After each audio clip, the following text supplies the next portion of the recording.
BRS के working सदर KTR ने इब्राहिमपट्टनम में मुनाकिदा पार्टी प्रोग्राम से खिताब करते हुए वज़ीर आला रेवंत रेड्डी पर शदीद तनकीद की। उन्होंने कहा कि इक़्तिदार किसी के लिए मुस्तकिल नहीं होता और अवाम जल्द ही इनके गुरूर का जवाब देंगे। उन्होंने इल्ज़ाम लगाया कि कांग्रेस हुकूमत तमाम तबक़ात को धोखा दे रही है और इसी वजह से आइंदा कई दिहाइयों तक दोबारा इक़्तिदार में नहीं आएगी। केटीआर ने कहा कि फ्यूचर सिटी के नाम पर आवाम को गुमराह किया जा रहा है और एआई तस्वीर के ज़रिए एक नया धोखा दिया जा रहा है। उन्होंने दावा किया कि यह मनसूबा दरअसल ख़ानदान और क़रीबी अफराद को फ़ायदा पहुँचाने के लिए है। उन्होंने मज़ीद कहा कि कांग्रेस हुकूमत किसानों की ज़मीनें हदियाने और गैर क़ानूनी इक़दामात में मुलव्विज़ है, लेकिन आवाम सब कुछ देख रही है और वक्त आने पर इसका जवाब देंगी। వాళ్ళ ఈ ప్రభుత్వం చేస్తున్న అరాచకాలు నాకంటే బాగా మీకే తెలుసు।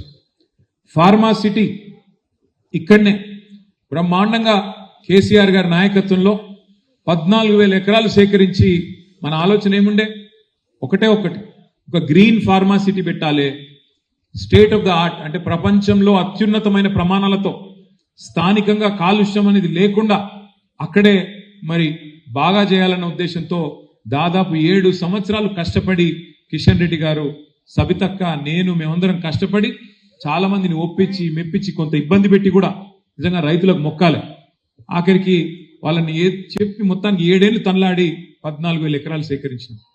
ఏం చెప్పిన ఆ రోజు కాంగ్రెస్ నాయకులు, ఆ రోజు సిఎల్పి లీడర్గా ఉన్న బట్టి విక్రమార్క గారు ఇక్కడ పాదయాత్ర చేసిండు, ఈరోజు మంత్రిగా ఉన్న సీతక్క గారు ఆ రోజు ఇక్కడికి వచ్చింది, ఈ రోజు మంత్రిగా ఉన్న కోమటిరెడ్డి వెంకటరెడ్డి గారు ఆ రోజు ఎంపీగా ఉండే ఏమన్నారు, ఇక్కడికి వచ్చి అన్నాడు, ఈరోజు రైతు కమిషన్ చైర్మన్ గా ఉన్న కోదండ రెడ్డి గారు అందరూ చెప్పినారు కాంగ్రెస్ వాళ్ళు, మీరు మాకు ఓటేయండి, గెలిపించండి, మీ భూములు మీకు తిరిగి బంగారు పల్లెంలో పెట్టి అప్పచెప్తామన్నారు।